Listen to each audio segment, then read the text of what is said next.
Welcome to the Unofficial Steelers Podcast, the podcast so unofficial it doesn't have a home. Here's your host, from In Hindsight, Nathan Heitz. From Steelers Nation Australia, Mark Davison. And from State of the Steelers, Daniel J.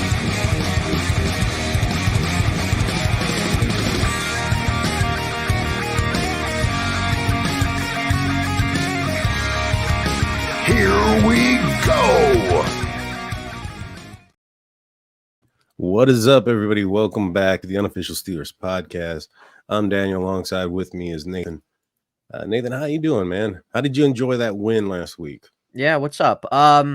Dude, what I'm gonna say is I actually had a lot of enjoyment from that win. And I think I just love the atmosphere. I know you were there. What's up, everybody in the chat? Hopefully can't even talk right now. My God. Hopefully you guys have had a good week and are enjoying your weekend. I enjoyed it a lot, though. I enjoyed just seeing us beat the Browns. I enjoyed seeing Deshaun Watson struggle. And I think it's, from what it seemed on TV, it was just really kind of a really good atmosphere. So, and then today's the first day of fall, and we can already feel the weather out. Leaves have already started changing colors. You can already feel the weather outside, nice and chilly, nice and cool. So it does feel great that we're there. But yeah, I actually kind of enjoyed it. I thought heck, anytime you beat the Browns, you're gonna enjoy it, right? For sure. Yeah, man, I enjoyed it too. It seemed like, when I go to the games seem shorter. This one, seemed pretty long, regardless. Like a long game. And it was a long game. It felt like a long game in stadium, which I didn't mind. It was good to see the team out there. I wish I could have seen the offense out there a little bit more in the first half. Yeah, it seemed like they were just, 3-and-out sitting. And so I got a good look at the defense. Yeah, no, you did. Dude, how crazy, since you were there, how crazy did everybody go on the first play of the game? Oh, dude, everybody went nuts. Pick six. Dude, wasn't that amazing? Wasn't that amazing? Yeah, and the crazy thing is, like I saw it happen. I had no idea what happened because I'm on the other end zone where that was going in, or where they where the Browns were at that point was in the opposite end zone. So all I saw was the ball pop. I saw the ball get thrown and it popped up, and then I heard everybody scream, and I immediately looked to the jumbotron and I see Alex Highsmith running down the field. Alex Highsmith running it back, yeah. Yeah, I was like, dang, it's about to go down. I thought it was going to be a blowout. I thought it was like, all right, we're setting the tone. Yeah, it didn't work out. We still got then right after that, then I think they only gave up a field goal right after that, but they were just playing really off right after that pick six because they had to go back on the field and stuff like that. So they were playing really off. But dude, that was so cool. Like, of course, like being there, I'm sure it was sick, but even just watching it happen was like really cool. The first literally play of the game. But hopefully you enjoyed your time and everything. Yeah. So. You're going to the Texans game next week, right? Yes, sir. I'll be at the Texans game as well. Nice. Yeah, that should be pretty fun to see them. In Texas. I was in the it's like basically a Steelers game when they come to Texas. Oh, dude, I bet. Yeah, there's none but Steelers fans. They go over Texas or Houston. In fact, I'm part of like four Facebook groups. That are referencing taking over the Houston Texans stadium. So I'm down for that. Now, I was sitting in the end zone where my end zone was where TJ Watt touchdown in. That was freaking awesome because they were so close to the end zone. So it was right there. You know what I mean? Because for me, I'm like, I don't know, maybe 16 rows up from the end zone. And I just remember seeing Alex Highsmith come in and boom. And then I see the ball rolling out. And everybody's just going nuts, right? Yeah. And here's the crazy thing.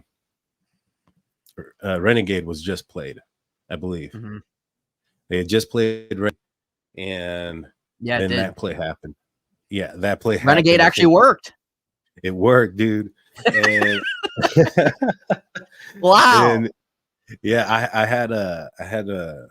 I purchased a terrible towel, the new one. They had the Renegade one that day as well, so it had twice the power, I guess. You know what I mean? Because it had to. And so, because we needed all the power we could get. Yeah. it was a crazy game, man. I loved it. It back and forth. It was Yeah, it felt, yeah, at times very frustrating offensively, also definitely. defensively, man. It felt like the Steelers just kept getting run on, you know what I mean? Hmm. And Yeah, and the passing game on offense, just or the entire offense was just yeah, frustrating. yeah, yeah. It First was, downs man. were hard to get. And I think that they showed a little bit of flash throughout the game, but at this point, I think It's that just, there should dude, be like, more you than can't. flash. Yeah, yeah. You need more than flash, bro. It's just You like, need come on, consistency, and that's not what I'm you seeing out do. of this team. You do. No. And we'll tackle on that as we talk about this upcoming game. But I'm glad you enjoyed your time. I know, guys, we didn't do a show after that Browns week. Daniel's kind of just getting over having the flu or COVID, just kind of feeling sick and stuff like that. So he's just getting over that. Um, but I got the yeah, big C. we'll answer questions we go on here. Brian talks about us being worried about the run defense and back we'd be facing. So we'll be talking about that stuff, brother. As we get more into it. Mark, what's up, man? How's it Hope you're doing doing? well. Hope you're doing well, man. I try to catch your videos when I can. You've been putting out some good content. But yeah, that's good. You enjoyed your time. It was overall a fun game. I think really everybody's pretty happy that whenever you win a division game, beat Cleveland, however you win, a win's a win at the end of the day, regardless of what you struggle and what you do well, and a win's a win. But it's on to the next week, and there's a handful of things that this team has to get together and has to do. But going into this Raiders game and everything like that, Sunday Night Football, another primetime game the Steelers have this week. Daniel, they have a lot to show. Even as good as the defense played, overall this team still has a lot to prove on Sunday night. The Steelers have not had a good track record on the West Coast as of late. You concerned about You this game know, at all? yeah, because I don't think the defense has played good. I think TJ Mhm, Watt and Alex Highsmith have played good. mhm. I Right. think Patrick Peterson has had a couple of plays where he looks all right. He looks like he's himself, and then he's had a few plays out there where he's showing his age, so to speak. Right Yeah. now, Yeah. Levi Wallace has been a complete nightmare on the outside. I don't I don't understand why the Steelers haven't utilized Joey Porter a little bit more. When he was out there, Right. I felt Yeah, that he, I he was agree. doing his job. Now, I haven't seen that final play from the TV angle where everybody said that he had a pass interference. How bad was that? Was that really a pass interference?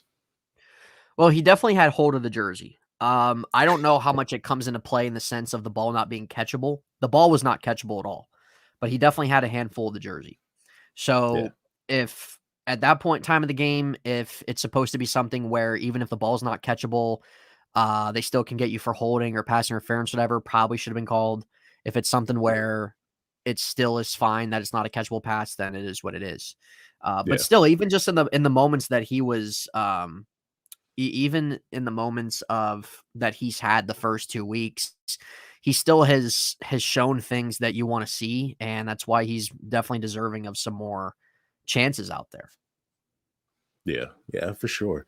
What are your thoughts on Isaac Seumalo, man? I'm pretty Yeah, disappointed so far. I thought he was going to yeah. be the thinker. I thought that he was going to be an upgrade to what Kevin Dotson is, and I've been watching him in film here recently, and I'm seeing him lose quite a bit, seeing him out of position, seeing him, you know. And there was one situation he was completely facing the sideline, trying to Uh, like you can't do that. You know mhm. what I'm Yeah. saying? Yeah, no, he has not been the guy these first 2 games the Steelers signed to be. Mhm. He's missed assignments. I don't know what it is if he's just not, like, ready, like, in the sense of just game ready. I don't know if it's a mental thing. I don't know if it's getting adjusted to a whole new offensive line. Uh, if it's something of miscommunication, maybe it's a mixture of everything. But yeah, he is not the lack of push, the lack of creating gaps for run blocking hasn't been what you want it to be. Um, he hasn't been that type of guy that he was in Philly these first 2 games. And it's thankfully the thing going for everybody, Daniel, at the end of the day is it's only 2 games. That's the thing going for everybody is that it's 2 Yeah. games. But it's going to come to a point where we're 5 games in, 6 games in, 7 games in, and then we have an issue. But Right. yeah, I know, dude. I hear the concern. I think everybody probably has some mild concern about it. I think he's a high enough quality player where we can just be like, okay, we'll just hopefully these next couple weeks, maybe it's something of where it's a new line, a new system they're trying to do on the line, new coaching. It could be something of that of just kind of getting adjusted to. I still think he's a high quality player, but it needs to turn around quick. It really does. Because I think it could be a mixture of those things. Right. And Afton asks, how much of Sayamamu's problem is play design. I'm not sure, how much it is. I do think that maybe there might be an issue because of the center. Mason Cole has been another huge drop off. He regressed from last year. I had a feeling he was going to too. Yeah, he regressed quite a bit. There are a lot of the mistakes that are going on could be because Sayumalu is trying to help him out. You know what I'm saying? You're right. No, that's true. That's a good point too. However much you're able to look back at it. I had a feeling about that because Mason Cole was never somebody that was viewed because he's played for the Cardinals. He's played for the Vikings before us. And he has started, even before us, like he started, but he's never been somebody that's been like a solidified starter in this league or teams have viewed as somebody to be an answer at center. He's kind of been that guy that's that second guy, or he can be a starter for you in the terms of being a Band-Aid, right? Stuff like that. And that's how I viewed him when we brought him in last year, is that he's kind of just a Band-Aid till we figure out our new center. Right. So I kind of feeling, I was like, well, he wasn't like that great last year, but he wasn't bad. Like he didn't kill the line last year, but it's just like, how much can you expect of Mason Cole starting for another 17 games? Yeah, man. I don't, that's a glaring freaking need, man. And it just kind of stinks because they had an opportunity to get Humphrey twice. And went with a running back. And I love right. I love Najee Harris. I just think that there's a good chance he's there in the second, maybe even the third round that year. His speed was a big issue coming out of Alabama, and it still is. I think it always will be. Yeah, exactly. It's just never been. It's never really been a part of his game. He's just definitely more of like a bruiser, pound for pound type guy. I think if he can get guys to block in front of him and stuff like that. Like he's not someone either. He's not a back. Like you have different running backs out there that still will create their own space. Even if there's not much there, but he's not somebody that's like that. And I think some fans, like I understand some of the flack Najee gets. I still think he's a quality running back. But I think sometimes he gets used in ways that just aren't beneficial to him. Right. And I don't think we have the offensive line either, dude, that benefits him. I don't. I think our line benefits a little bit more of Jaylen Warren. I would agree. In terms of his speed and his burst that he has, I think in terms of how long the line holds up for, I think so. I still think Najee's a good quality player, though. I do. I think that what we saw last year, in my opinion, he's carried our offense the last 2 years. He's hit over 1,000 yards. I know there's other context there as well that isn't really that great.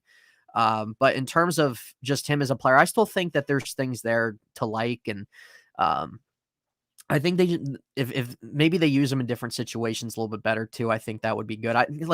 Sometimes you'll have him run in ways where it's like, that feels like Jaylen Warren to me that they would draw up. And and I don't know if I'm sure you've probably seen that on a few different run designs and stuff like that, but it's like, that feels like some Jaylen Warren should probably be in than versus him.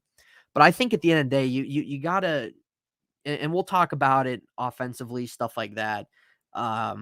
But at the end of the day, you gotta just be able to figure out identity, man. You gotta figure identity, what's working, what's not, and they haven't been able to find any of that at all. Right, but when it comes to like some of the lateral plays, right? That's where everybody is upset because they're doing a pitch or they're doing a stretch out to the outside with Naj.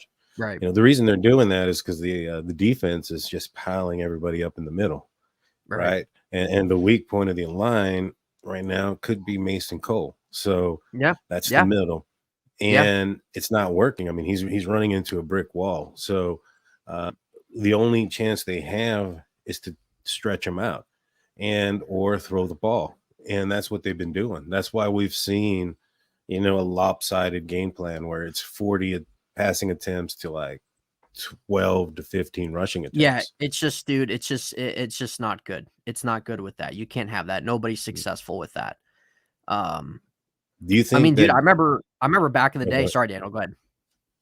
I was going to say, when it comes to the line, though, do you think Broderick Jones should start getting some time? I know that, Dan Moore we haven't got to him yet, but Dan Moore hasn't been the best, and Cheeks Corfor either. I mean, this offensive line across the board has just been subpar. I mean, and the crazy thing is, right, and the crazy thing is, I honestly thought that this line had the opportunity of being one of the strongest groups on the team. Yeah. And boy, has that crumbled. Last year they played really, really bad early on as well. And as the year progressed, they got better.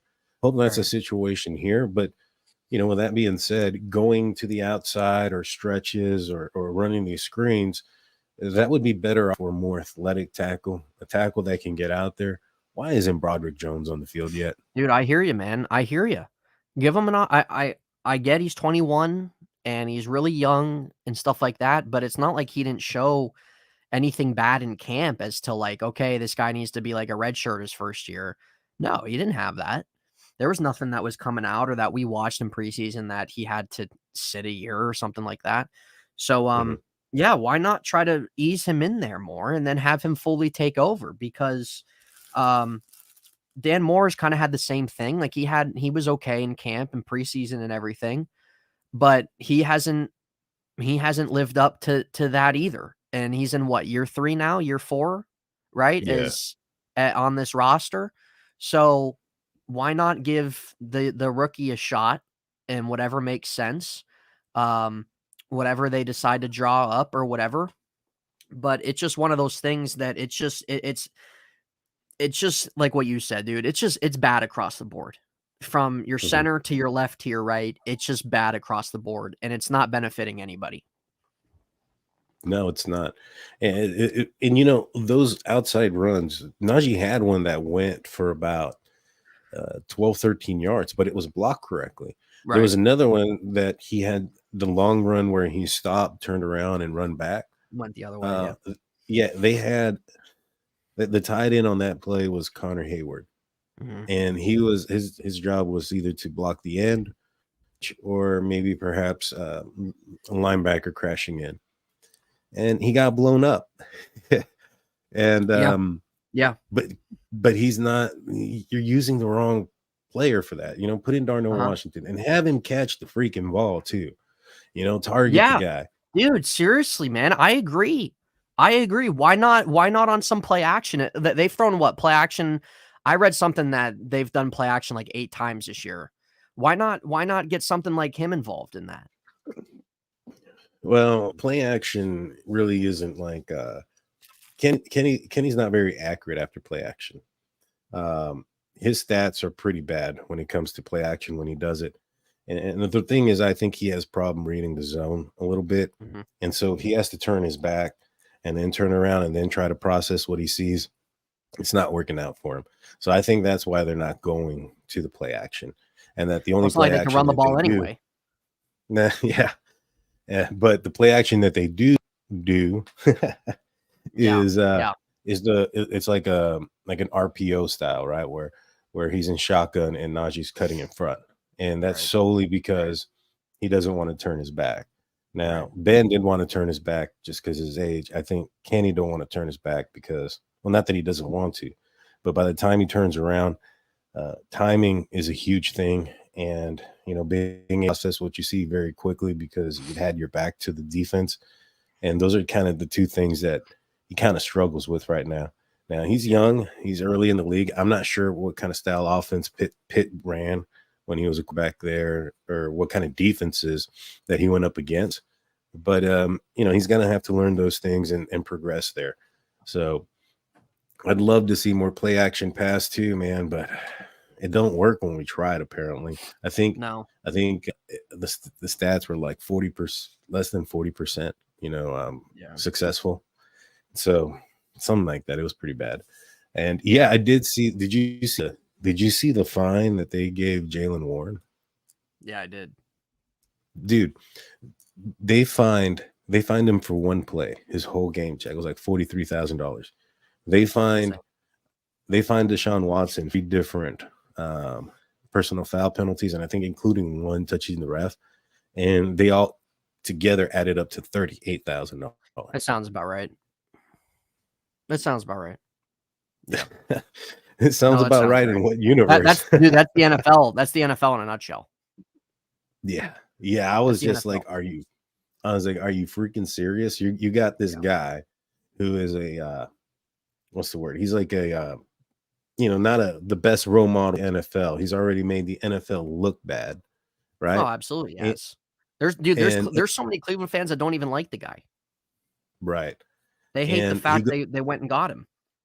Oh man, I would, even if he hadn't done those things with his performance, I would have hated the fact that they did that too. Yeah. But he got a guy by the face mask and basically threw him into the sideline. And I think the other one was a face mask, which wasn't that big of a deal. I'll say that it was a personal foul, but the ref, that's a big deal. Right. He should have been ejected. First things first, he should have been ejected. Absolutely.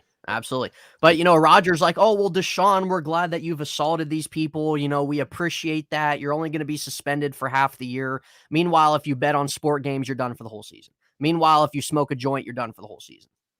Mm-hmm. Give me a break. It's just it's some weird. Give me a break. The NFL shoves down your throat DraftKings and FanDuel and BetMGM and all this stuff like that. But if a player bets on any kind of game, done for the year. Yeah. Give me a break. I wanted to show you this. So there was a tweet earlier, I think it was yesterday, from there it goes, players out Sunday include, and there's a long list of starters.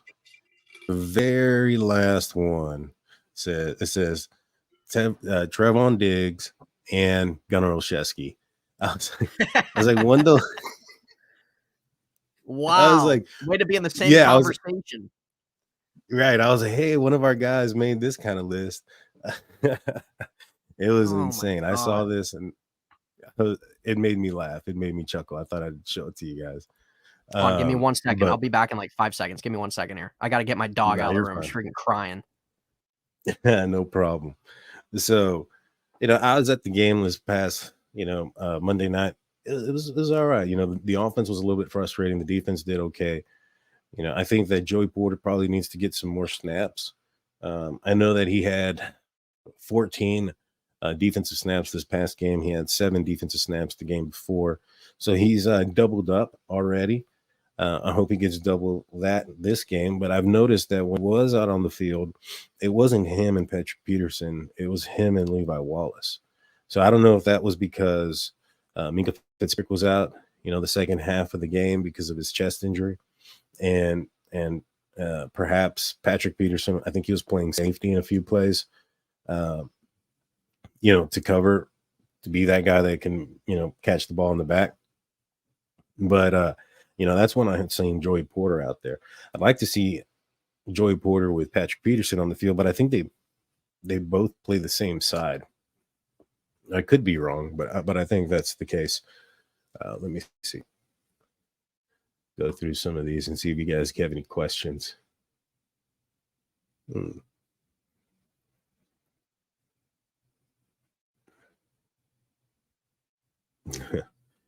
This offense is doo-doo. Yeah. Doo-doo. Hey, I had to say it. It was the way it came out. Yeah, man, that's not right. You know what I mean? I think it's his first offense.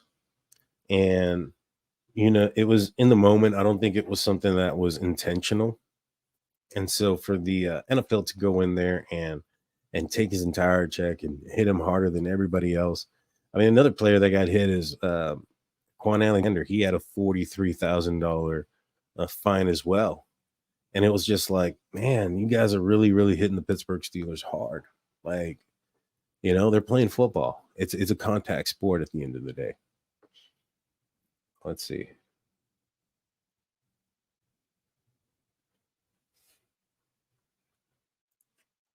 Gunner's still around, boggles the mind. IR cut that dude. Yeah, I agree. You know, he pulled that crap where he toe tipped the sideline on the kickoff right in front of me, and I'm the ball getting kicked up, and it was going out of bounds, and all of a sudden I just saw him like look at it, and then he waved a fair catch and then ran towards it. I was like, "What are you doing, dude? It's going out of bounds." And then he caught it and put his feet in bounds, and then he turned around and he told the ref that he fair caught it, which they should have put the ball in the 25 because that's what the rules are this year. But for whatever reason, they kept it on the 9. I thought that was bull crap. You know, that the rule was if you did a fair catch, that you would get the ball at the 25 if you fair caught it at any, part of the field, obviously on the other side of the 25. But so I don't understand why they didn't put it at the 25. So let's see.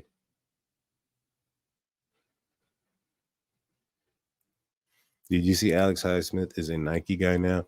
I didn't know that. Oh yeah, my bad. I forgot. There we go. Hey, there's a private chat for a reason, my man. Dude, I wasn't even paying attention to that. I just thought I'd just join in with the fans. Dude, because before, like, if I remove myself, I had the option to just come back in, but it doesn't have that anymore. Yeah, that's weird. I mean, yeah, but next time, just the private chat. I'll see that. Then you can see the notification. Yeah. My fault. So, what were your thoughts on that? The fair catch that ended up. Oh my god, dude! I was actually gonna ask you, like, right after I came back, on how pissed you and everybody else were that game, dude. I was like, this is exactly why 95% of the fan base said to just cut your ties. The guy doesn't have awareness. He had the one good year in New England, but when we saw last year, nothing positive came out from him being on the field. He's Ryan Switzer 2.0, probably worse. And it was just like, dude, like, everybody's prone to making a bonehead mistake. But Gunner, being year two now, there's nothing this guy's done that has ever, for anybody to say, yeah, this guy needs to be on the team. This guy kills drives. This guy doesn't offer anything. He doesn't offer anything to the offense. He's small. He doesn't return kicks well. And then he just makes really a drive halting mistake, especially in a really big game. So why does he still need to be on the team? You're telling me there's no other option from the practice squad or somebody out there that you can at least go to fill a roster spot and maybe play special teams or something? Right. No, I agree, man. How pissed were you and everybody in that stadium? Oh, dude, everybody was mad, dude.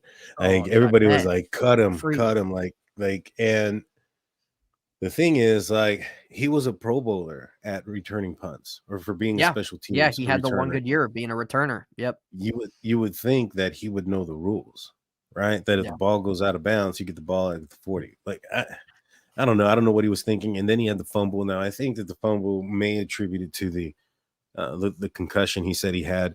Now, I didn't see him get hit in the head. It looked like he got hit straight up in the chest. When you saw that on the screen, was it like a helmet to helmet hit when he caught the ball? To me, it looked like he got hit in the chest. And like, I thought it kind of just knocked the wind out of him. But yeah, he clearly got hit in the head if he has a concussion. Right. Because from my angle and from what I saw on the Jumbotron, it didn't look like he got hit in the head anywhere. And it looked like he just kind of sat there and he looked at the ball and he didn't do anything. He just kind of, and I was like, get up. And, and then he kind of like, I don't know, he had a late reaction. And then he gets off the field and apparently has a concussion, but I didn't see a hit to the helmet. Yeah. I don't know, dude. It was probably just like really, like, it just happened so quick. Like, probably had to go back and really try to see it, of how much maybe the defender hit him in the head or hit his helmet or something. I don't know, dude. I don't understand why he's on the team.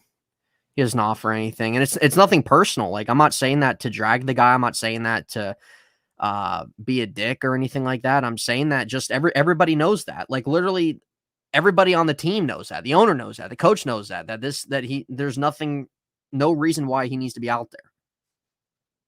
Right. But yet here he is joggling along, long hair, thinking we're here to see him, and no, we're not. I just think that like the Steelers lose this game. You can attribute a lot of that, to the offense. Obviously, it was probably more the offense's fault than anything else. But it's kind of the same thing with last year where the Steelers lost the game, special teams mistake by Gunner against the Patriots. Yep.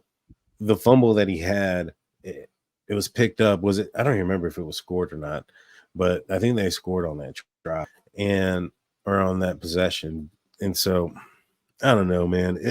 There was just so many frustrating things that went on. But let's move on to the next week. We're playing Las Vegas Raiders. The Steelers are 2.5 underdogs again. Yep.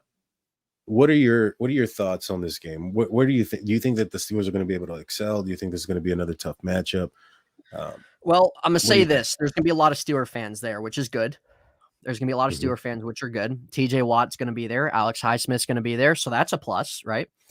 But then so is our offense. And that's the thing that everybody wants to see, be able to put these 2 games behind them and be able to smooth out some of these ridges that need to be smoothed out. And in terms of speaking on the offense, for me, this was me, guys. Okay. This was me coming into the season. And I said, look, I said, I think the offense will be a little better, but I still think there's going to be problems. I still think there's things that need to be moved on from there. I still think there's going to be things held back. But I said, if the offense can have an identity throughout the year, I said, if our guys can do the things they can control, the things that are given to them that they can control and take advantage of each and every game, I think overall as a team, I think that we could live with that and keep us competitive. But so far, we have an offense where all around, from the line to the quarterback to the coaching, has just not been good. And it has been the worst that it's been through 2 games. Yeah. And it's hard to see. It feels like that we can't get much worse than where we're at right now, right? I would hope not. But these next 2 games, Daniel, and everybody in the chat, these next 2 games are an opportunity to gain some confidence and are an opportunity to be able to have somewhat of an identity on what you want to do. Because you play a Raiders team whose defense isn't anywhere near Cleveland or San Francisco, and then you go on the road to face a Texans team. So this is the time. If you are not going to figure it out, let me rephrase that. If you're going to figure it out at any time this year, it's these next 2 games. And then you play Baltimore, and then it's your bye week.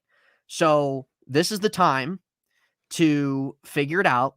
This is the time to take advantage of these next 2 games and try to smooth out these things that, whether it's Kenny in terms of decision-making, if it's in terms of the layup throws that he needs to be making, if it's in terms of being able to run the ball well, if it's in terms of maybe better play calling, whatever the case is, these next 2 games need to be that.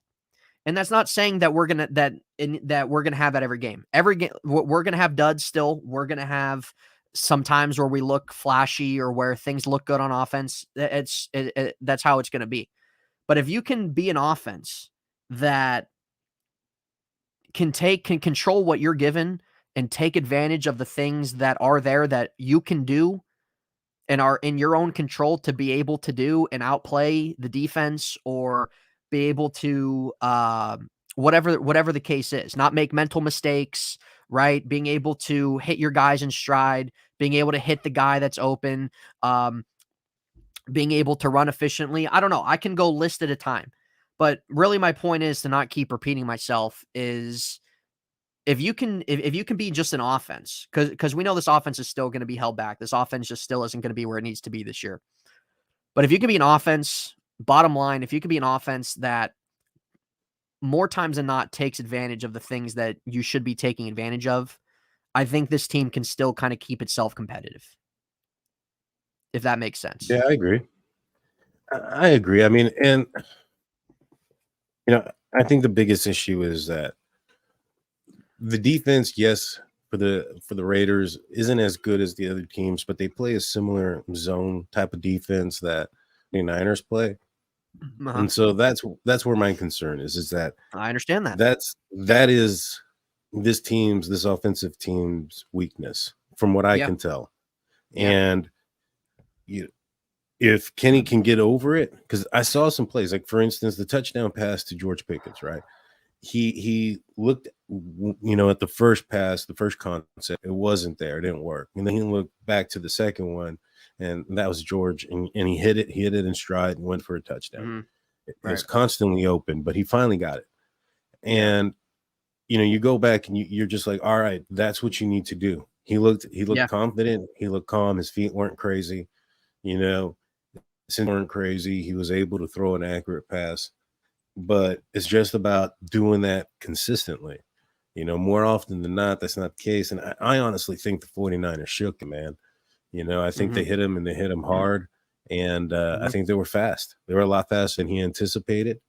And, I think he's, not to say this, but I think he's seeing ghosts. And I don't think it's, for instance, in the secondary. I think he's feeling fake pressure that's not there. Yeah, that's not there. Yeah. Yeah, because he's left a couple of clean pockets and ran into pressure as well. Yeah. And so, I think that's what he's not confident in his O-line.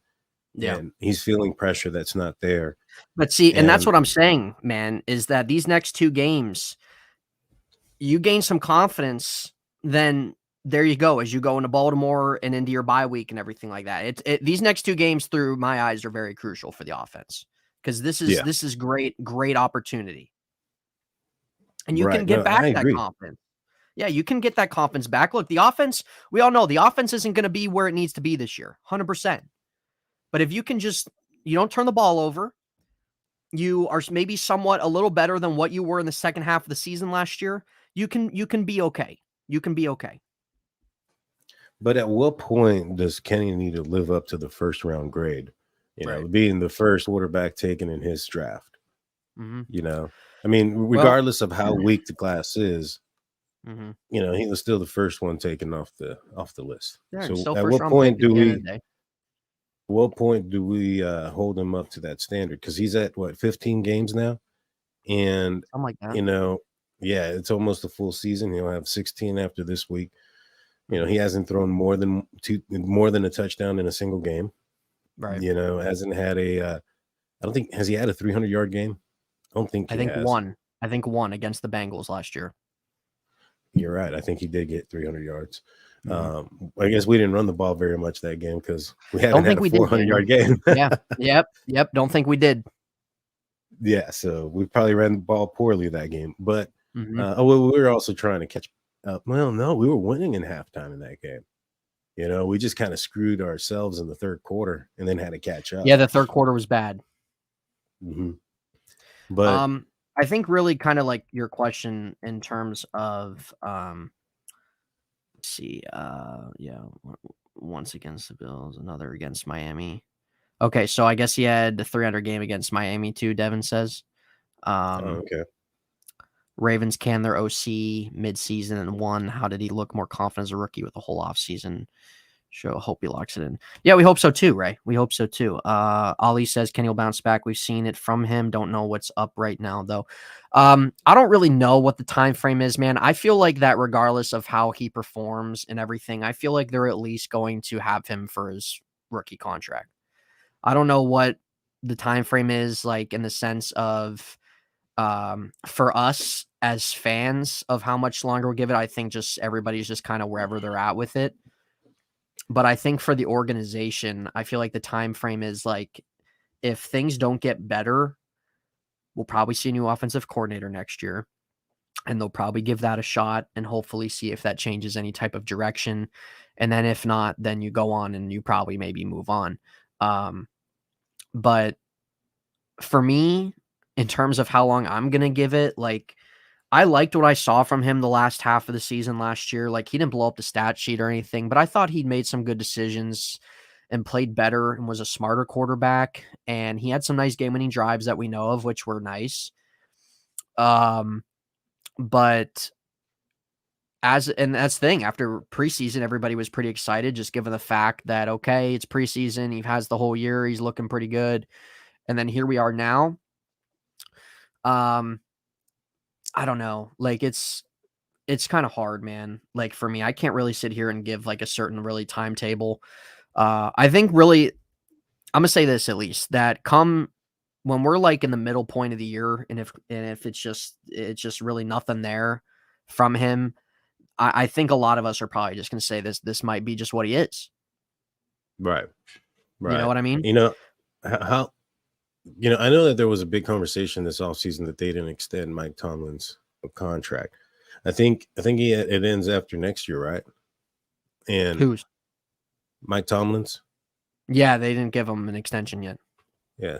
So I think Kenny's attached to Tomlin, at this point. I think that if Tomlin does well with Kenny, I think he'll get extended. If not, I think that there could be a chance that the Rooneys look somewhere else.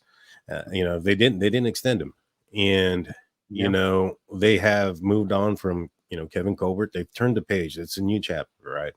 Yeah. And you're holding on to Mike Tomlin, who, let's face it, he's a defensive coordinator. That was where he came from. He was a defensive minded coach. And in today's NFL, that's not really, that's not winning championships today's NFL anymore. No, the game's changed, man. The game's changed, and defense is still important. Like, you're still gonna have some good defenses out there. But when we look at the landscape of the league, man, you're seeing some of these young quarterbacks doing well, and they have offensive coaching. Right. Exactly. They do. These young quarterbacks have offensive coaching. Real quick, Daniel, real quick.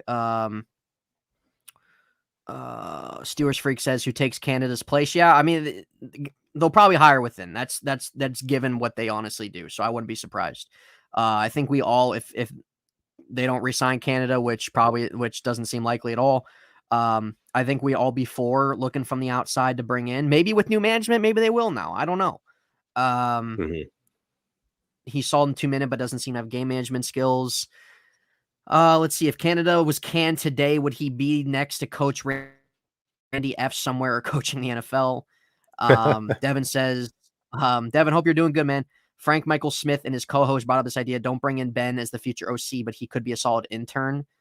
Our play calling can't get worse. Or Todd H, also not in the NFL. Last 3 OCs would be out of the league or have been out of the league. Guys. But Haley was one of them. And I thought that Haley did a fantastic job as an offensive coordinator. A lot of people wanted him out. A lot of people wanted him out because the Steelers went 8-8 the first 2 years that he was offensive coordinator. We had Ben. We had top tier players on both sides of the field. And yet, when 8-8, I think 8-8 the second year as well, or 9-8, but we missed the playoffs the first 2 years. And, as much as people, probably don't want to hear it, but, under Matt Canada, they made the playoffs under Ben. And last year they were just a couple play from making the playoffs. They had a winning season, so it's not too far off. And everybody wanted him gone because of the bubble screens and the short passing game. Nobody liked that. And then all of a sudden, Todd Haley was he was a walking bubble screen, though. I mean, we have to admit, he honestly kind of was. Yeah, he was. Everybody hated that. And, everybody wanted him gone. And then all of a sudden it started to work and it started to open up things once the team bought in. I'm not saying this team hasn't bought in, but maybe they're just haven't learned it yet. And how, young some of these players are and how young to the NFL they are. I think it's not that Canada doesn't ever draw up anything that doesn't work. Sometimes it is an execution problem. But we all know the things that Canada's that really statistically number wise what's been under his tenure for 3 years, and we know it's not good. I'm sure he's a good guy. I'm sure he is. But in terms of just what NFL offense is, I mean, it's just not where it's not even where, like, I don't even want to. It doesn't even need to be a top 10 offense. It just needs to be something that you can work with, and it's just not even at that. Right. And it's something that if it doesn't get better, I mean, I don't know. Like, do you think that, let's say, Daniel, it doesn't get better, right? Let's say it doesn't get better. We're averaging like 12 points a game. It's miserable. It's brutal. We're like 500 at best, right? Middle of the season. Do you think something could happen there of firing him in the middle of the year? It doesn't sound like a Steelers thing to do. No, not at all. When you like take Canada out of the situation and the players, would you expect the Pittsburgh Steelers to fire a coordinator midseason? And the answer is no. Either way, on either side. Mm-hmm. Now, would they do things, behind the scenes that essentially maybe takes a lot of power away from one coordinator and somebody else kind of take over? I think that's more in line. Possible. Regardless of that it's still going to run Canada's plays and Canada's everything, right? It's still because that's what they have implemented and they learned, and that's the script they've had that they've been working on since this summer. Right. And right. You can't just scrap it, during the middle of the season and start all over. I mean, the Steelers did that last year when they put in Kenny Pickett. They basically scrapped everything and had to start over because Kenny Pickett, he wasn't experienced enough like Mitch Trubisky. He's been in the game a while. When it comes to the different concepts and stuff, they're relatively the same, but the names of the plays are different. So it's just a difference of language sometimes, right? And so, Mitch Trubisky had more of a playbook. And when it came to, putting a rookie in mid-season who has never played before, and you had him running with the threes during the offseason, well, now you got to start off with the basics in the beginning, right? You can't just go in there and start throwing, concepts that, well, this receiver has, 4 options and that receiver has 2 options and this, the slot has 3 options. You can't do that with a rookie quarterback in that situation. It's got to go back to square one. I don't think you want to do that, but that would be the same thing. It'd be the exact same thing that would happen to the Steelers offense if they did it. And Kenny Pickett went 0-4, 0-3 the first, when he first came in. So I don't think that's the route to go. So right. I think that supposedly this is his last year on contract. I think that if the Steelers don't average, more than 24 points a game, I think he's going to probably not be back again. And right now they're not anywhere near that. So yeah. No, I hear you. I hear you, man. Let's see here. I think we made the playoffs. Jared Devil think we made the playoffs because of Ben not completely writing Canada off just yet. We need a good handful of weeks to really find identity. I mean, that's what I was saying, man. At least these 2 games give you a shot to be able to do something like that. But it's just how much how much will, like, let's say they do. Let's say that they do well these next 2 games and something's working, whether they're running the ball well and it's helping them be able to pass the ball, or maybe Kenny's just making better throws and is playing better. Like, let's just say something's working. Okay. But then the question becomes, how much can they sustain it? How much can you gain consistency off this as you face different defenses? And I think that's the thing that I don't have faith in, Daniel. I don't have faith in the adjustments. I don't have faith in the being able to reroute the game plan like some of these other play callers are able to. I think it's something like that. Like, that's my concern. Let me put it this way. If we do good these next 2 games, great, fantastic. We all want that, right? But then once we start facing some better defenses, are we going to stick with that? And then it doesn't work against these better teams, right? I don't have faith in us being able to make mid-game adjustments, be able to adjust on the fly like some other offenses are able to do. And I think that's something that might put them in a hole. And when we're still going to have those duds of offensive games, right? When it's not working, right? Like, what are the other options then, other than maybe just this one thing that is working that might work these next 2 games? I don't know if that makes sense. It's just hard sometimes to have faith in the offense, just given what we've been seeing. And there's different context to it, but at least given what at least for me, since 2018, for God's sake, like I feel like it's just been so long since we've had any type of potent offense. Beating average or below teams only build false hope. Yeah, that's what I'm saying, Stuart Freak. Like, that's kind of how I feel. Like, we want the offense to jump back these next few games, and they have a shot. but I think then we still have to take with a grain of salt, right? Until maybe it marinates more, or then if it doesn't, then it doesn't. So I really don't know. I want to go back to a question, Daniel. I told Brian we would answer it early in the show, as we're talking about this Raiders game, and he's asking. He asked, where is it? He asked how worried we are with the Steelers' run defense against Josh Jacobs, given how bad it looked when Nick Chubb was in there. How do you feel about that with Josh Jacobs back there? I'm not too concerned right now. Josh Jacobs isn't Josh Jacobs of last year. Yeah, he's not. Josh Jacobs hasn't. He hasn't been himself these last 2 games. But now, given the Steelers' run defense, maybe he does spark it up. I don't know, but I think one of my concerns is how are we going to play Devontae Adams? Because we know that Levi Wallace has been a crap show. We know Patrick Peterson has been showing things that are kind of on and off. And Devontae Adams is somebody who's still lighting secondaries up. I mean, you're going to probably roll Minka Fitzpatrick over him. I know they have Myers as well. And Jacoby Myers, is he going to play? I know he's been on the injury list. I think so. I think he's going to. I didn't read anything about him being out. Let me check the injury list. So for the Steelers, the only person that's been ruled out is Gunnar Olszewski. And yeah, he's going to play. Game status, the only one that's questionable is Tyree Wilson. Jacoby Myers, yeah, he had a concussion, but he's been a full participant, so it seems like he's going to be a go. That's going to be the question, right? Yeah, the Raiders are going to try when they casting game. They're like, all right, are you going? And they also have a tight end, don't they? So they have what's his name? I know they have somebody else other than Foster Moreau. They drafted somebody last year or this year. I mean, they have somebody this year that they drafted. Geez, what's his name? He was supposed to go in the end of the first round, but he went in the second round. Well, they have Austin Hooper. They have Hooper. They have Michael Mayer is the guy. Foster Moreau is out.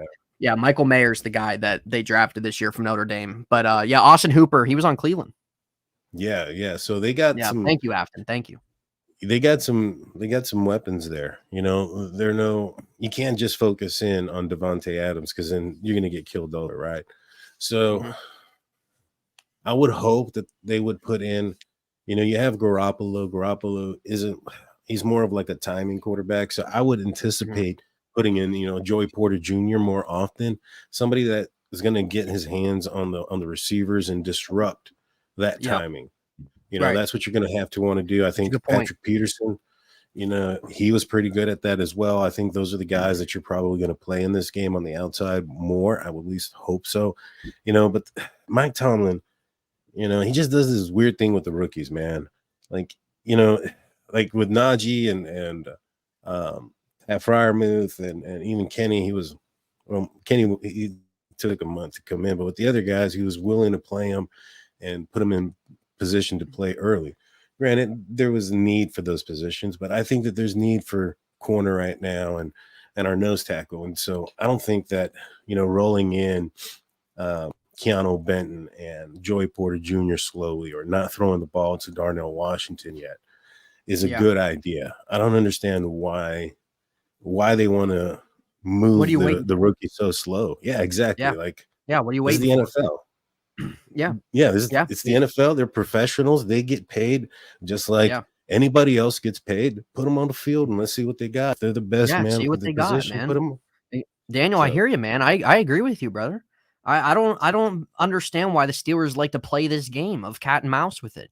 It's ridiculous. But we see other teams out there that they do what's needed. They give guys a shot, more of an opportunity. And is it gonna click right away for everybody? No, everybody's different at different times, learns at different paces, adjusts at different paces. It's how it is. But my God, dude, I mean, how much more Levi Wallace do we have to see right now? No, and you see promise when Joey Porter's out there. He's faster. Right, yeah, he's faster. He's good with his hands. So he's always been good with his hands at Penn. You gotta give him a shot, dude. It's just simple as that. I don't understand it.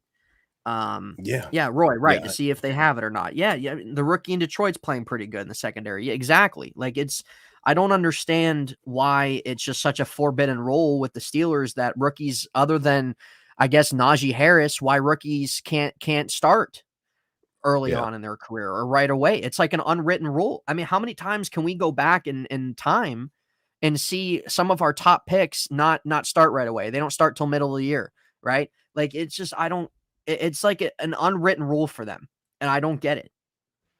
The young guys can't do worse. Yeah, I mean seriously, they can't. Like, dude, now listen, Levi Wallace was on and off last year, but these first 2 games he's been freaking miserable. I mean, dude, he dropped that easy peasy pick in the end zone. Yeah. For God's sake. That. What was that? Right? Yeah, dude, here's my other question. Where's Desmond King? Yeah. Where's Desmond King at? This is the second week now he has not played. Yeah, he's not suited up. He's not even suited up. I don't understand. He's a good slot corner. Yeah. He's better than what we got. Yes. If the Texans were not in a rebuilt situation, he would not have been cut. He was cut simply for his salary. That's simply why. Right. He would not have been released. So I don't get it. I know that they've done this before with guys they've got right before the season where they haven't played like right away. But seriously, dude, Desmond King can ball, man. Desmond King, he's not as good as what we have with Mike Hilton, but he's still somebody that's not a bad player at all. Yeah. Now, the only thing that I can think of is that they wanted to give him more time to get acclimated, but the guy was signed 2 weeks before the season started. Yeah. Yeah. I mean, well, I get it. You want to make sure that the communication is there, but I would have thought that they would have put him in by now, that he would have gotten a helmet. Does he need a month? Like, it's insane. You're absolutely right. No, I don't know. But, and I think everybody's forgetting about Desmond King. Yeah. You're absolutely right, man. I mean, I did forget that he was on the team because he hasn't suited. Like, so let's do some over and under before we call it a show. Sounds good. All right. So for this game, Kenny touchdown passes 1.5 over or under. Taking the under, man. Until he shows me otherwise, I'm going to take the under. I am. I like, here's the thing. Like, I have it in my gut that the offense is we're going to see better, but it's like in my, but I'm basing it off of my head. It's like that gut versus your head, right? So right. I have it in my gut the offense is going to be better and Kenny's going to play better. But I'm going to play it safe and go with the under and a half, or 1.5 under until there's more of that. And I think that's the safe bet if I'm putting money on it. Right. I'm also going under. I'm thinking around 1. That's what we've consistently seen. Yeah. Once he can show that he can do 100%. More, then yep. Yeah. So Kenny passing yards 255. 255. It's not a bad number. Defense has as many touchdowns as Kenny. Yeah, I know. Isn't that sad? Let's see. What was it? 255. Yeah. 250. I'm gonna go under.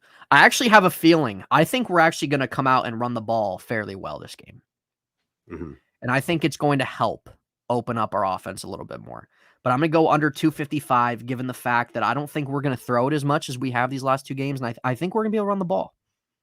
Yeah, no, I agree. I'm going under as well. I'm thinking somewhere around the 220 range is what we're going to see with Kenny and throwing.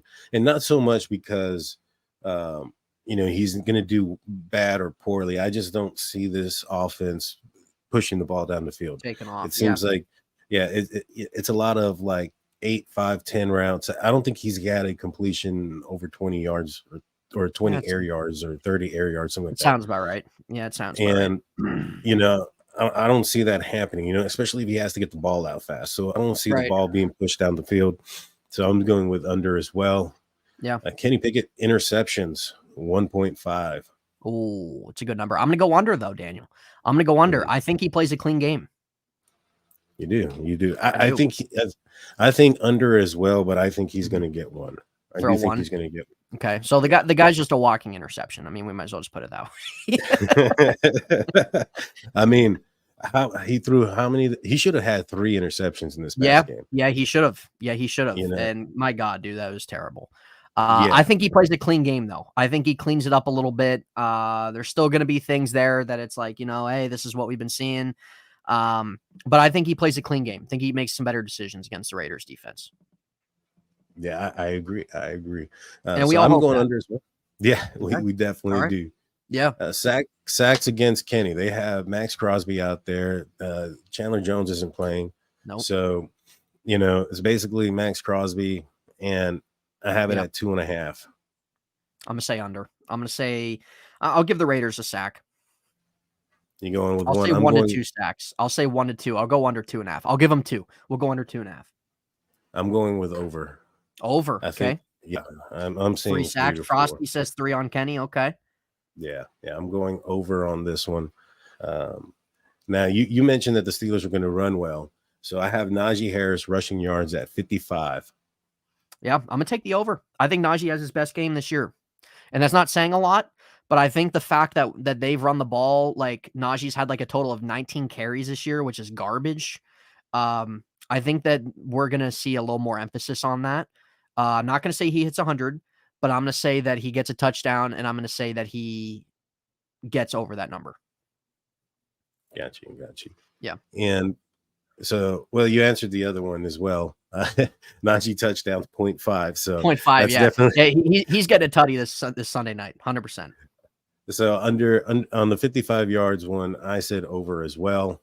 Okay. Let's go. I think that he's probably going to get somewhere around the 60 or 80 yards range. I think that this is a defense that the offensive line might be able to get some push. You get concerned with Max Crosby, obviously, but you got Robert Spillane there as well. He can be, you can kind of victimize Spillane, baby. Game.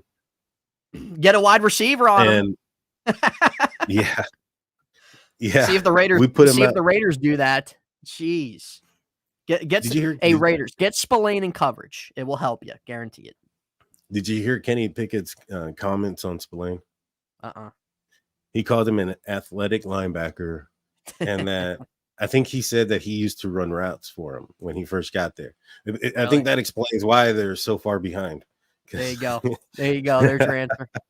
There's your answer. Yeah. Go to old Bob Spillane, man. Got a good contract. Yeah. So, as far as touchdowns, though, with the 0.5, I'm gonna say under. The Steelers haven't even gotten in the freaking red zone. Yeah. I do think they get through this game. Yeah, thank God. I mean, my God. Hopefully. But up to this point, when they have been in the red zone, I don't think they've ran the ball. They don't have any rushing attempts in the red zone, I don't think. I don't understand that. I understand the Niners me. game having it didn't start off good, and it's hard to kind of get yourself in that when the game starts off the way it does. But I thought the Browns game, man, I thought they had a really good shot to be able to try to run the ball more than they did. Mm-hmm. They had an I opportunity. do too, man. Well, I mean, they were loading the box pretty good, man. They really were. Mm-hmm. And Najee really didn't have anywhere to go. And then the blocking just didn't work. And I think a lot of it, like I said, had to do more with personnel. You have your tight. Did you see the Pat Freiermuth block where he laid down on the ground? Yeah, it was terrible. like I don't think he wants to block, man. I think he just wants to be a wide receiver. I agree, man. Like I saw that, and I was like, did I just see what I think I saw? And I rewound it. Just wanted a quick nap, man. This guy went in the fetal position on the line of scrimmage. Like, I think too with Freiermuth, I think he's going to be more involved tomorrow. Yeah. Well, with Robert Spillane not involve him. Yeah. With Robert Spillane there too. Steelers Freak says if Bobby has a great game, I'll need 2 bottles of Maalox or Milox. I mean, sorry. George Pickens receptions, my man, 5.5. I'm going over, baby. I'm going over. I think this is another game for George Pickens to shine. Good deal. 7 receptions, 100 yards. 7 receptions, 100 yards. So you think he's going over 100 yards? Yeah. I'd like to see it too. I think he's going to have another good game. I'm going with the under. I think he has around the under 4, on the catches or the yards? Catches. On the receptions. Okay. You got to be targeted. I know he's targeted 10 times last Yeah. week, and I think Yeah, some but more still, out no. of because Yeah. he only had 4 catches, I think. Right. And Yeah, he I did. think the passes may have been a little bit more forced because Mhm. the squeaky wheel gets the oil. Yeah. And Yeah. also he was wide freaking open for majority of the first half. Like Yeah. Well, you were there wide too. I mean, open. you saw he was that he was getting separation from whoever was on him, Ward, or I know Ward was on him a good handful of of that game, but dude, and especially against the Raiders, I mean, Marcus Peters is their best corner right now. Yeah. You gotta let George be able to get an opportunity to contest some of these catches, because more than not, we see him come down with these. So, if he's in a one-on-one situation with Peters or somebody else that's on, and you got to give him some shots. You got to give him some shots. Not even just when he's open or he gets separation from guys and you hit him in stride or whatever it is. You got to give him a couple shots. Yeah, I agree. Man. George Pickens touchdowns 0.5. Oh, I'm gonna go under. You don't think he gets in the end zone? Mm-mm. I think we're gonna run it. I think this is the one touchdown Kenny Pickett gets is to George Pickens. I'm going with the over with one. I'm gonna say Freiermuth's the one that gets the tutty. Got you. I just have confidence, man. I have confidence that they're gonna game plan Freiermuth more against their linebackers. I hope so, man. That was a problem last year. Even when the Steelers went up against a team that you would have thought that the favorable matchup were the Steelers, Yeah, and it just didn't go. It didn't happen. So forced. Yeah. So this is the defense coming up with turnovers under 2.5 turnovers for the Steelers defense. That's a lot. I'm gonna go under. I think it's a lot. I think with what they did last week was great. Being able to turn over the ball the way they did and force the fumbles and stuff like that, get a pick. Over 2.5's a lot. I'm gonna go under, but I'm gonna say they get 1 or 2 though. Gotcha. I actually went over, man. I think that they get a couple of picks and maybe defense leading the way again, baby. It's the only way. They have to. You have no choice at this point. They know it too, man. That's what's sad. They know it too. TJ Watt sacks 2.5. Ooh. Dude, I don't know what it is, man. I have like a really dude. Okay, by the way, before I answer this, you know that the Raiders haven't given up a sack this year? Oh, that's true. They have not. Yep, they have not given up a sack this year. That's definitely not going to happen. The Steelers are definitely going to get some sacks. But I don't know what it is, dude. Before I answer this question, after these first 2 games of TJ, dude, I think he's going to hit 20 again. I do too. I think he's going to have a shot to break that record. He's playing like it too. Yeah, I'm going to say over, man. I'm going to say over. I'm going to say he gets 3. Yeah, that's where I have it too. I have it over at 3. He's a sack machine, man. And no, he is. It's nuts. I think he's going to get a good shot to break it. Yeah. And the thing is too, Alex Highsmith, I would have thought with Alex Highsmith playing better that maybe that would take away from from TJ, because you only have so many plays, right? Yeah. And it's not. These 2 guys have clearly shown that they're one of the, if not the best edge group, combination there in the league. 100%. So I think the Raiders are I think Jimmy G. Now, Jimmy G is a smart quarterback. He's a smart quarterback. He doesn't turn the ball over too much. But we know Jimmy G is kind of who he is. He's somebody who is a starter in the league, but we know that it's not in that upper echelon, right?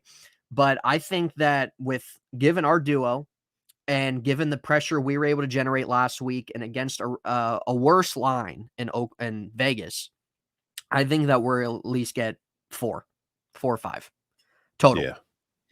Yeah. Frosty says 2 sacks. Jimmy tosses that thing out fast. He says in 17 games, TJ, if he's healthy, he should get 24. Same with Ray. Ray says TJ's healthy, getting over 20. Afton says, I love 6 different guys sacked Watson. Yeah, for sure. Yeah, absolutely. Great thing. So the next one, we got 2 more or 3 more, and then we have our prediction. So it is defensive touchdowns at 0.5. Do you think the defense is scoring this week? Oh man, dude, this might be the hardest one. Defensive touchdown from the defense. I'm going to say no. I'm going to say no just because it's hard to do that in back-to-back weeks. And Right. Jimmy is a smart quarterback, and Josh Jacobs is still he hasn't been himself these first 2 games, but you still give him credit where it's due. He's still a good back. Yeah, I'm going to say we don't get it. I'm going to say that, like what you said, I'm going to say we are able to have some turnovers or something, but defensive touchdown, I'm saying no. But that's when our offense needs to freaking take advantage. Yeah, 100%. 100%. What about you? You think we get a touchdown? I do not. Like you said, it's kind of one of those things that it's very difficult to do in the NFL. It's hard to do it back-to-back weeks. Yeah, it's tough. I mean, to do it 2 times in a game and then to do it at least one more time, I mean, the odds aren't in your favor, right? But if you were to put a lot of money on that, I bet and it hits, well, yeah, you'd be a very rich person because the odds are very, put $50 very bucks low on that thing, man. So quarter snaps on defense, 21 snaps. So the first week he had 7. Last week he had 14. Do you think he has more than 21 snaps on the defense? That's like probably so. If the offense does well, that's like probably 40% of the snaps. I hope so. I'm gonna say no though. I'm gonna go under. I'm gonna say maybe he gets maybe like 20. Maybe it's that 20 mark, and they kind of slowly increase it. But I'll go under. Given the number you gave me, I'll go under. He deserves more than that. I'll tell you that. Yeah. I think the Steelers are going to – I'm going with the over. I think he's going to play probably more than 21. I think he's going to be probably maybe half of the snaps, 50% of the snaps. When it comes to the Raiders, like I said, you really want to disrupt the timing there. And I think Joey Porter can do that because of his physicality and his ability to press. And like we've said, Jimmy G gets the ball out fast. So you're going to want somebody that's going to be there and pressing and getting that timing off. Because if the timing gets off and Jimmy G throws it where he thinks the guy's going to be and he's not there, that equals for overthrown that could get picked off in the back end for sure, and or tip balls. And, it's the tip drill. So I'm going to say over. I think he gets quite a bit of snaps. Maybe not all. I think he's going to be there. Yeah, I hope so. We all want that. So the betting line on the game is 43 points total combined. Are you going with the over or under? I'm going under, baby. I'm going that 17-point mark, man. I'm gonna go under. I'm gonna go under. Yeah, I'm gonna go under. I think that 43 total, given the fact of our offense and then versus our defense against them, I think that's probably more favorable. Yeah. I'm also going the under as well. I don't think they're going to get to 43. It's maybe the Steelers have a breakout game and they get 35, but I doubt it. I mean, my God, I mean, maybe there is. One can only hope. Holy cow! I can't even imagine how we'd all feel if that happened. Dude, if that happened, I think everybody'd be like, "Oh well, what do we believe?" Yeah. So, what is your prediction for the game? Oh man! All right, guys. Everybody in the chat right now, put your predictions in for the game, guys. I want to see everybody's thoughts on this game, on the score. Give us the score. Give us the winner. I want to see what everybody in the chat score and winner. All right. I'm gonna pick the Raiders. Ooh. I'm gonna pick the Raiders, but my head chooses the Raiders. My gut says the Steelers. I'm going to pick the Raiders just because we don't have a good track record out there. And until we see better from this offense, it's tough for the defense to carry the load. So given off what we know, I'm going to go with that. But my gut does say the Steelers that the offense will be a little better and we'll be able to give the defense a break and we'll win in a close one. But I'm going to say the Raiders. What's the score? 2017. 20-17. Good deal. For me, I don't have the Steelers quite scoring 17, but I have the Raiders scoring less. Okay. I there's that. Steelers 10-6. Yeah, I have the 16-13. So, one ugly touchdown, one. like Yeah. three field goals, and Another a freaking win, ugly ass from the game. defense. Yeah, Yeah, exactly. sounds about That's right. what I'm thinking until I can see otherwise, and I Yeah, can see this I defense hear you. or this offense consistently I do hear you. something. I just Mhm. can't pick them to get more than I 20 know. points. It's tough, It's man. It's tough to. now They if you don't come deserve out the and they benefit of the doubt right now. no, they don't. No, they don't. Let's see. Look at these scores real quick. We have Afton with 21-20, Pittsburgh in a close one. George coming in with 17-13. It's pretty close to what I had. That's what I'm thinking. I mean, with Georgia score, it's just an extra touchdown, one less field goal. I can see that happening. I definitely can. 31-13 Steelers by Frosty. Let's go, Frosty. Yeah, baby. That's what we want to see. TJ 14, Pickett 7. That's very likely. That's possible. George says That's Calvin possible. Austin touchdown on a punt return. That'd be kind of fun. That hasn't happened in a long time. He's gotten close. Man. Yeah. He's going to break one out this year. Yeah, I think so. I think so. I have that feeling. But I think like what we would all like to see at the end of the day, before we wrap this up, guys, it's not even we want to see this offense just jump up to outer space right away. It's not even realistic. But just don't turn over the ball. Be smarter. Be able to get a ground game going, and just be able to just be able to do the things that are in your control to be able to do, and then everything else will fall into place. We know the issues with Canada. We know Kennedy's problems as of right now. We know the line's been bad. But if you can shore up the small things and play cleaner, we all know by doing that it'll be better. But even if you just able to just take what you're given of the stuff that you're able to do, like Kenny, for example, being able to hit, whether it's your hot route, whether if it's your first read, whether if it's a different read, I don't know. But even if he's just able to be confident, able just to slow down, I don't even feel like he's having fun out there, man. No, Like it don't look I don't like. even feel like that. I don't feel like anybody is. And that's something that needs to be brought back too. Like you're not going to have that every game. There's going to be games that freaking suck. There's going to be things that you wish you could have back. It is what it is. It's football. But I think really just for this game, smooth out the ridges. Don't turn the ball over. Be smart. Clean up the things you can clean up. And I think just from that alone, you'll be able to see some things just be able to go your way. And you'll be able to kind of maybe get something being able to go. But I really want to see him run the ball. That's my number one thing this game. I want to see them run the ball with Najee and Jalen Warren and get something there. And maybe that will help take a load off Kenny, right? You don't need him throwing 30 passes a game. You don't need that. When we look at the numbers, when he's throwing over 30 a game, it's not good. Mm-hmm. Yeah, I mean, for most young quarterbacks, you want to keep them under 30. Yeah. So until they're like in their probably third year. Yeah, let's run the ball, man. Let's get Najee and Warren. Let's get them going. Let's get Freiermuth maybe on some of these linebackers, depending if they give that. And give GP a couple shots, man. Give GP a couple shots on the outside, one-on-one. Give him a couple shots. Ron, what's up, man? What's up? We're getting ready to end the show, but we appreciate you tuning in. But yeah, I don't know, Daniel. You agree kind of with that? What I'm saying, like let's clean up the small things. Let's try to get some type of identity. Let's run the ball, and that will help. I don't know. I feel like that'll take a little bit of a load off. I really do.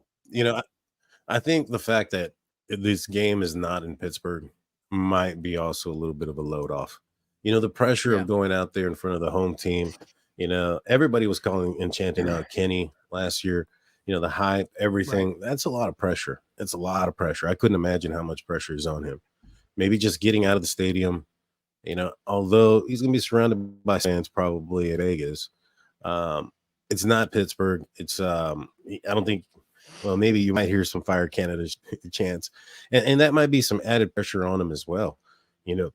If he's going out there thinking, man, if I fail, they're going to chant to fire my coordinator. I don't think he wants that, and so we want everybody to succeed, but like I said, I think him getting out of his own head and getting out of Pittsburgh for a minute, going over there, playing in a different atmosphere, that might do good for him, and just to get right, Yeah, because that's all we can do is hope that, truly. right, because his mechanics in preseason look well.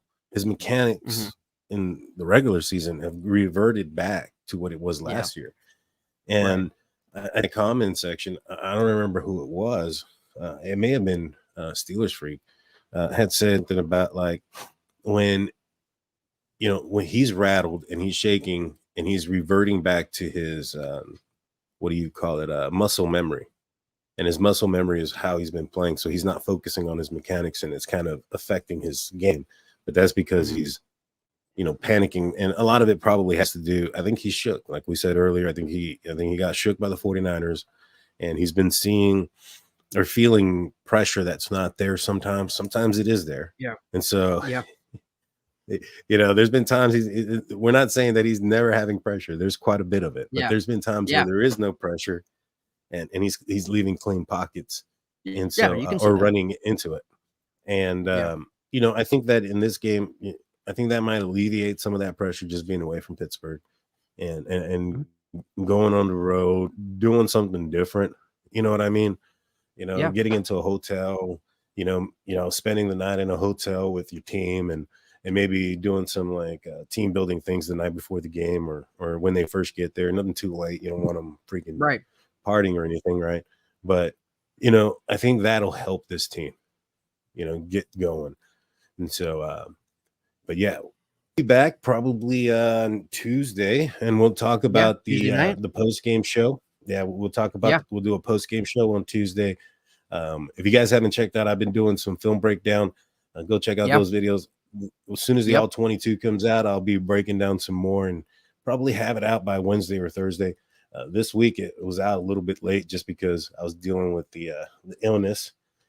I'm now feeling a lot better. I still got it, but I'm feeling better.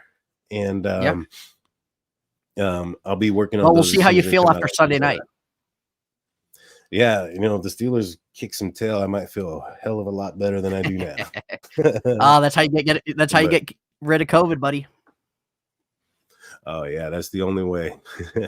But with that being said, y'all, I hope y'all guys have a good night. Yeah. Enjoy your weekend, guys. Enjoy Sunday. Thank you all for your support. We'll see you next episode. Peace out.